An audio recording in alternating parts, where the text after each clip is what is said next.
Here's some things that didn't make it into my latest vlog. First of all, I played tennis for the first time in about 10 years.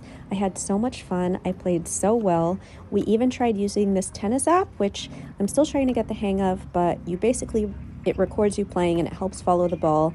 We didn't do it right, but I'll get the hang of it next time. Another thing is a lot of times I show food and my lifestyle on here. I'm really into fitness, but I don't show a lot of fitness, but here is my fitness progress. Anyways, and I had a really good hair day here. I'm just documenting it because that makes me so happy. I showed in my latest vlog the new plants I got. I'm super happy about that, and how cute are my gloves. I got rainbow chard, lemon thyme, jalapenos, which I love in salads, and a variety of lettuces that I could go pick for my salad. So I'm super excited about that. I was running errands and I saw this beautiful dress out of the corner of my eye. Had to try it on, felt like a mermaid. I didn't get it, but I love it. The hot plate at Erewhon is so good. You have to try the tofu sticks. Really important.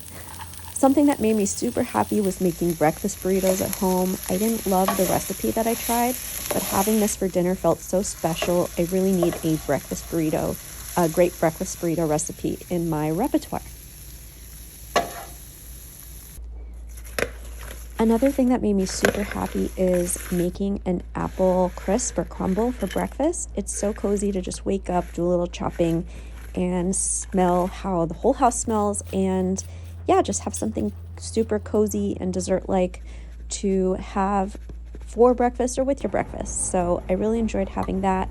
Even though this recipe didn't turn out perfect for me, I'm still looking for new crisp or crumble recipes that I can have for breakfast. Another thing is I was down a little bit. I had some kind of eye problem, but I felt super cute in my jams. I made that painting, by the way. So yeah, I paint too. Want to do more of that.